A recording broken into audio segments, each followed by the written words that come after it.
যেটা community programme. সেই জায়গায় আপনাদের যা যা কাজ সুদর্শনরা বলবে, আমি একটা কথাতে বলতে পারবো যে যা মনে করবেন বুথে তাই করতে পারবেন। বেঞ্চ করবে করবে, কোনো একটা পুরনো গাছ আছে গোড়া বাঁধিয়ে দেবে করবে, কোনো পার্ক করবে করবে, যা মনে করবেন স্কুলের পাঁচিল করে দেবেন করে দেবেন, আইসিডিএস এর খেলাধুলা সরঞ্জাম স্লিপার টিপার করবে করে দেবেন। অর্থাৎ যা মনে করবেন, আপনারা ছোট ক্যালভার্ট করবে করবে, সবকিছুই করা যাবে। মনে রাখতে হবে আমরা যে 3টে বুথকে ডাকবো সেই 3টে বুথের লোকদেরকেই সেদিন উপস্থিত দিতে হবে উইথ পরিচয়পত্র। পরিচয়পত্র ছাড়া ওই রুমে থাকতে পারবে না। তারা রেজিস্ট্রেশন করবে, রেজিস্ট্রেশনের বাইরে কোনো ব্যক্তি সেদিন উপস্থিত থাকলেও সেখানে সভাতে অংশগ্রহণ করতে পারবে না। তাহলে আমরা রেজিস্ট্রেশন করানোর জন্য প্রত্যেকে ভোটার কার্ড নিয়ে যাব। যাদের ভোটার কার্ড নেই তারা অংশগ্রহণ করতে পারবে না, যাদের ভোটার কার্ড আছে তারাই মূলত অংশগ্রহণ করতে পারবে। একই পরিবারের একাধিক ব্যক্তি আসতে পারে। আমি আমার পরিবারের একজন যেতে পারে তা নয়, আমার পরিবারের 4 জনের ভোটার কার্ড আছে, 4 জনই আসতে পারে। তাহলে এদেরকে নিয়ে প্রথম 9টায় এসে রেজিস্ট্রেশন শুরু হবে। 9টা থেকে রেজিস্ট্রেশন শুরু হবে। 10টা পর 10টা থেকে 10:30টা ইন্ট্রোডাকশন হবে। মানে বিষয়টা কি কি কারণে এটা কাজ হচ্ছে, কি কি কাজ হবে তার ইন্ট্রোডাকশন হবে, সরকারি আধিকারিকরাই করবে। তারপরে 10:30টার পর থেকে 12টা পর্যন্ত প্রত্যেকটা বুথকে সেপারেট নিয়ে বসা হবে। 3টে বুথ ডাকা হবে। রেজিস্ট্রেশন হয়ে যাওয়ার পরে 1 নম্বর বুথ একটা আলাদা রুম, 2 নম্বর বুথ একটা রুম, 3 নম্বর বুথ একটা রুম। 3টে বুথকে নিয়ে 3 জন বিভিন্ন আধিকারিকরা আপনাদেরকে বসবেন, আপনাদের কাছ থেকে বিভিন্ন প্রস্তাব গ্রহণ করবেন। যা যা প্রস্তাব ওদিন পাবে সেই দিনই তৎক্ষণাৎ ওই অ্যাপসে লোড হয়ে যাবে। পরের দিন মাথা পাঠালেও নতুন করে কোনো প্রকল্প ওতে ঢুকবে। বুঝাতে পারলাম? ওদিন আসতে হবে, ওদিনই এসে সমস্ত প্রস্তাব দিতে হবে। যা প্রস্তাব দেবেন সেই প্রস্তাব ওই দিনই, যেদিন যে ক্যাম্প হচ্ছে ওর লিস্ট আগে থেকে আমাদের চলে যাবে স্টেট লেভেলে। ওদিনই যা প্রস্তাব দেবেন সেই প্রস্তাবটা অ্যাপসে লোড হয়ে যাবে। এবারে যা প্রস্তাব দিলেন সেই কাজও হয়ে যাবে না। আপনি মনে করুন প্রস্তাব দিয়ে ফেললেন 50 লাখ টাকা, আপনাকে তো দেওয়া হয়েছে 10 লাখ টাকা। তাহলে ওরই মধ্যে আমাদের যে ব্লক লেভেলে যে ট্রান্সপোর্ট কমিটি আছে তারাই ঠিক করবে এস্টিমেট করে কোন কোন কাজটা করলে 10 লাখ টাকা হবে। তার মানে যে কাজের কর্মসূচি ঢুকেছে তার মধ্যে থেকেই আমাদের বেছে নিতে হবে, প্রায়োরিটি করতে হবে কোন কোন কাজগুলো করলে 10 লাখ টাকার কাজ করা যাবে। তাহলে আমরা প্রথম থেকে এমন কিছু পরিকল্পনা দেবো যাতে 10 লাখ টাকা, 12 লাখ টাকা, 15 লাখ টাকার মধ্যে থাকে। নাহলে কি হবে, আপনি 50 লাখ টাকার পরিকল্পনা দিলে তার থেকে 10 লাখ টাকার কিছু কিছু লোক বঞ্চিত হয়ে যাবে, কোনো কোনো জায়গা বঞ্চিত হয়ে যাবে। আর আপনাদের প্রথম মনে রাখতে হবে, দিদি বলেছে আমাদের পাড়া আমাদেরই সমাধান। তাহলে আমাদের পাড়া আমাদের সমাধান মানে কোনো পাড়াকে বাদ দেওয়া যাবে না। চিত্তর 5টি পাড়া, ও ভাবলো 10 লাখ টাকাটা 3টা পাড়ায় শেষ করে দেবে, হবে না। যাতে প্রতিটি পাড়া টাচ করে, তারপরে তার যে প্রত্যাশা পূরণ হয়, নাহলে পরের দিন তার ওই মিটিং এ আসবে না। তাহলে আমাদের বলছি প্রতিটি পাড়ায় কিছু না কিছু কাজ হবে, এমন ভাবে আপনারা পরিকল্পনা করবেন যাতে কোনো পাড়া বঞ্চিত না হয়। খাঁ পাড়াও পাবে, মন্ডল পাড়াও পাবে, পাত্র পাড়াও পাবে, সব পাড়া পাবে। তাহলে পরিকল্পনা এমন ভাবে করব যাতে সমস্ত পাড়া কিছু না কিছু এই কাজের সুযোগ পেতে পারে। সে বলতে পারে যে মাননীয় মুখ্যমন্ত্রী মমতা বন্দ্যোপাধ্যায় একটা যুগান্তকারী সিদ্ধান্ত নিয়েছিলেন, দারুণ একটা প্রকল্প ঘোষণা করেছিলেন, যে প্রকল্প থেকে 3-4 মাসের মধ্যে আমরা সুন্দর কতগুলো কাজ পেয়েছি। এবং আপনাকে ওই বুথটাকে নিয়ে যারা যারা পঞ্চায়েত আছেন, যারা বুথের সভাপতি আছেন, তারা ওখানকার বিশিষ্ট জনেদেরকে নিয়ে এখন থেকেই পরিকল্পনা তৈরি করুন। মাথায় ভাবুন, আমরা যা যা দিয়েছি এর বাইরেও আপনাদের কিছু পরিকল্পনা আসতে পারে, নতুন নতুন কিছু পরিকল্পনা। আমরা গতকাল দুটো আবার এর সঙ্গে অ্যাডিং করেছি।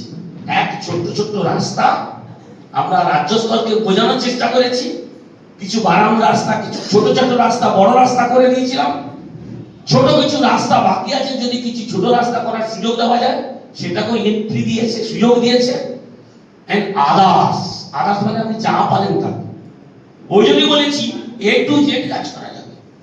এন্ড আদার্স মানে আমি যা যা বলেছি, যা যা লিপিবদ্ধ আছে, এর বাইরেও আপনার বুথ এলাকা অনুযায়ী হয়তো নতুন কিছু একটা পরিকল্পনা আছে, যে পরিকল্পনা সরকার ভাবেনি, সেটাও আপনি এই কর্মসূচির মধ্য দিয়ে, এই প্রকল্পের মধ্যে সেই নামগুলো এন্ট্রি করে দিতে পারেন। এটাই হচ্ছে মূল বিষয়বস্তু। যেদিন মিটিং হবে সেদিন সেই বুথের বিশিষ্ট একজনকে সভাপতি করে মিটিং পরিচালনা শুরু হবে। তাই আপনারা যদি পারেন 2 নম্বর বুথের একজন বিশিষ্ট জন, শিক্ষক টিক্ষক গণ্যমান্য ব্যক্তি, তিনি বসলেন, তিনি সভাপতিত্ব করলেন, তার কথা মানলো।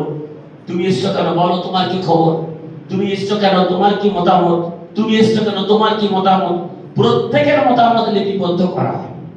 উনি যদি বলেন ওই যে আমাদের দ্বারা যেটা বলেছে ওটাই আমার মতামত, উনি যদি বলেন ওই যে বলেছেন, উনি যে রাস্তাটার কথা বলেছেন ওটাই আমার মতামত, তাহলে তারই মতামত। তাহলে আমরা এমন কিছু পরিকল্পনা করব, বেশিরভাগ পরিকল্পনা প্রত্যেকেই সমর্থন করবে। নতুন নতুন করে পরিকল্পনা করে বিতর্ক যাতে না হয় সেটা চেষ্টা করতে হবে। সর্বোপরি যে উদ্দেশ্য নিয়ে এই প্রকল্প, সেই প্রকল্পকে বাস্তবায়িত করতে হবে, সাধারণ মানুষকে যুক্ত করতে হবে। আমরা ইতিমধ্যে গ্রাম পঞ্চায়েতকে বলেছি বেশি বেশি করে ফ্লেক্স দিয়ে মানুষের কাছে তুলে ধরতে, আমাদের পাড়া আমাদেরই সমাধান। মাননীয় মুখ্যমন্ত্রী মমতা বন্দ্যোপাধ্যায় প্রতিটি বুথের জন্য 10 লক্ষ টাকা, 27,000 ক্যাম্প হবে, 80,000 বুথে এই টাকা দেওয়া হবে, 8,000 কোটি টাকা এই প্রকল্পের জন্য গভর্নমেন্ট বরাদ্দ করেছে। এটা মানুষের কাছে বেশি বেশি করে তুলে ধরতে হবে। এটা কেন্দ্র সরকারের টাকা নয়, সম্পূর্ণ রাজ্য সরকারের টাকা। রাজ্য সরকার সিদ্ধান্ত নিয়ে প্রত্যেকটা বুথের ডেভেলপমেন্টের জন্য দিয়েছে। এটা বেশি বেশি করে মানুষের কাছে তুলে ধরতে হবে। আমরা টাকা দেবো, আমরা কাজ করব, আমরা 100 দিনের টাকা দেবো, আমরা ঘরের টাকা দেবো, তারপর মানুষ যে ভারতীয় জনতা পার্টিতে ভোট দেবে, এটা ঠিক না।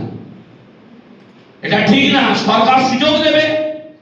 আমরা যখন গ্রামে যাই মানুষের কাছে বলি, মানুষ বলে ঘরের চালের টাকা সরকার দেয় কি ঘরের টাকা দেয়? ঘরের টাকা দেয় না, কিন্তু সরকার আছে বলেই পাই, সরকার আছে বলেই লক্ষ্মী ভান্ডার পাই, সরকার আছে বলেই আমার ছেলেমেয়েরা বই খাতা জুতো পেন সাইকেল পায়, স্কলারশিপ পায়, স্মার্টফোন পায়। সরকার আছে বলেই স্বাস্থ্য সাথীর 5 লক্ষ টাকা পর্যন্ত বিনা পয়সার সুযোগ পাই। সরকার আছে বলেই একজন বিধবা মহিলা সে প্রতি মাসে 2000 টাকা, মিনিমাম এসসি হলে 2200 টাকা পায়। কিন্তু এর আগে তো সরকার ছিল, করেনি কেন? এর আগে একটা সরকার 34 বছর ছিল, সে তো করতে পারতো, সে তো করেনি। মাননীয় মুখ্যমন্ত্রী মমতা বন্দ্যোপাধ্যায় 94টা প্রকল্প, জন্ম থেকে মৃত্যু পর্যন্ত প্রকল্প করে প্রত্যেকটা বাংলার প্রত্যেকটা মানুষের কাছে পৌঁছেছে। আর রাজনীতি করে দেখেনি, রাজনীতি। এবং সর্বোপরি আমাদের পাড়া আমাদেরই সমাধান যদি হয়, তাহলে আমাদের পাড়ায় আমাদের আর একটা সমাধান করতে হবে। আমাদের পাড়ায় যেন সম্প্রীতি ধ্বংস না হয়, আমরা যেন হিন্দু মুসলিম জৈন খ্রিস্টানের মধ্যে বিভাজন না করি, বাংলা ভাষা বললে তার উপরে যেন কোনো রকম টর্চার না করি।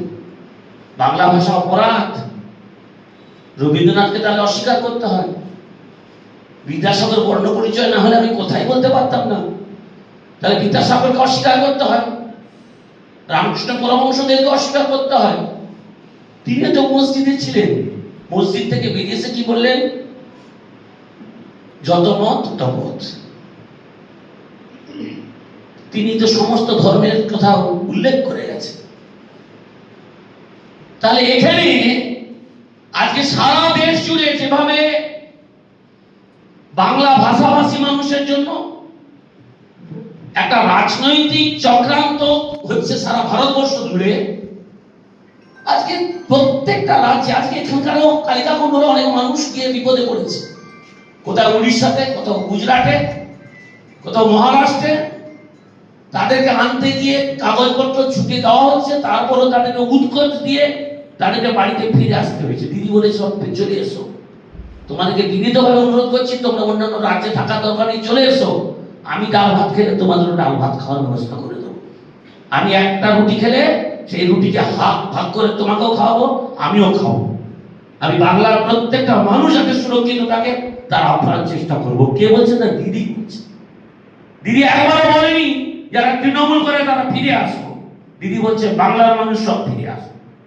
হলদিয়াতে নেই উড়িষ্যার লোকেরা, হলদিয়াতে নেই বিহারের লোকেরা, উত্তরপ্রদেশের লোকেরা, গুজরাটের লোকেরা, কলকাতায় নেই। আমরা কি তাদেরকে বলছি চলে যাও? আমরা তো বলছি না কোথাও। তাহলে এটাও আপনাদের পাড়ায় আমাদের সমাধান করতে হবে। রাস্তার যেমন কাজ করবেন, এটাও আপনাদেরকে ঠিক করতে হবে যে আমাদের পাড়া সুরক্ষিত থাকবে, জাতপাতের বিচারে কোন রকম কোন মাথা চাড়া দিতে না পারে যাতে, সেটাও লক্ষ্য করতে হবে। আমি বেশি বক্তব্য রাখবো না। যে কর্মসূচিতে এসছে, আপনাদের যতগুলো বুথ, যদি 15টি বুথ হয় 1.5 কোটি টাকা পাবে। 1.5 কোটি টাকা কোনদিন আমরা মনের মধ্যে ভাবতেই পারি। প্রত্যেকটা বুথ 10 লাখ টাকা করে ডেভেলপমেন্ট পাবেন। যে কোনো রকম ধরনের কাজ করা যাবে সেই কাজ করার সুযোগ পাবেন। সেপ্টেম্বর মাস পর্যন্ত আমরা এই পরিকল্পনা বুথে বুথে যাব, পরিকল্পনা গ্রহণ করব। তারপরে ভেটিং করে জানুয়ারি মাসের মধ্যে কাজ কমপ্লিট করতে বলে দিয়েছে। আগামী জানুয়ারি 15 জানুয়ারির মধ্যে পুরো টাকা খরচ করে ইউটিলাইজেশন দিয়ে দিতে হবে। সরকার সব মিথ্যে কথা বলছে। আবার পাড়ার লোকদেরকে এটাও বোঝাতে হবে এই সরকার থাকলে পরের বছর আবার যদি 10 লাখ টাকা আসে, আগামী দিনে বুথে কাজ করার জায়গা পাবে। যদি এই 10 লাখ টাকা কন্টিনিউ হতে থাকে, নিশ্চিত হবে শুরু হলো যখন দিদিতে একটা প্রকল্প তৈরি করেছে, পরের বছর বন্ধ করে দেয়। তাহলে আমাদের পাড়া আমাদের সমাধান। এবারে যদি 10 লাখ টাকা পায়, আবার সরকার গঠন হওয়ার পরে আবার যদি 26 সালে 10 লাখ টাকা পায়, তাহলে আগামী দিনে আর তো কোনো পঞ্চায়েতকে ভাবতেই হবে। দিদি বলছে যে পাড়া, যে গ্রাম, সেই গ্রামকে যেন একদম আদর্শ গ্রাম, আদর্শ পাড়া তৈরি করা যায়।